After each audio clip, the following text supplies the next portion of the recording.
Okay guys, 2002, basically from a 2001 to 2003 Volkswagen Eurovan. We're doing the blower motor for the heater. I'm halfway through. I wish I'd have got the first half of this, but ultimately I'll give you some quick tips of what I found is probably the quickest way to do this job without really hacking away or doing anything destructive. So I basically took this lower valance off. Cover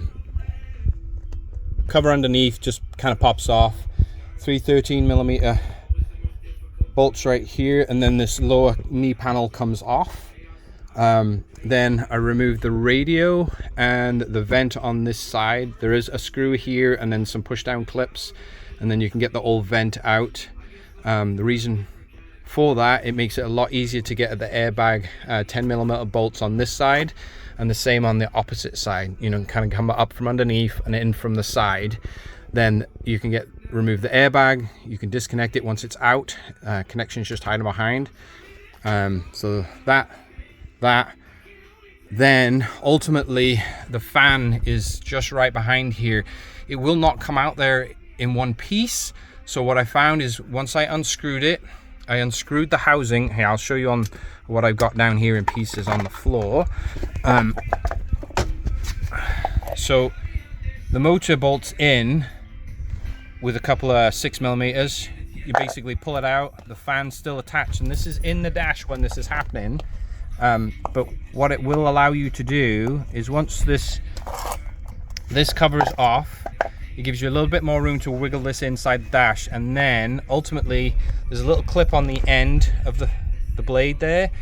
Pop the clip off, and then you just basically tap the motor out of the fan. Then it's all three pieces will ultimately come out of the dash.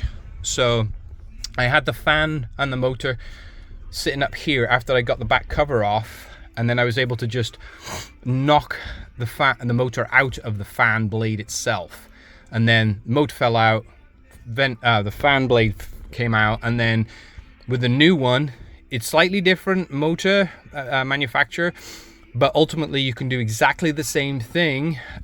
You put them in there in three pieces, knock the blade fan onto the motor, flip it around, and then hook up the cover to the back of it, pop it back in. Ultimately, you're going to save yourself a hell of a lot of time. You won't have to take the heater box down or anything. If you have any questions, please add them in the comments and I'll try and answer them as best I can, or if need be, I'll also make another video if you wish me to. So, okay, thanks guys. Later.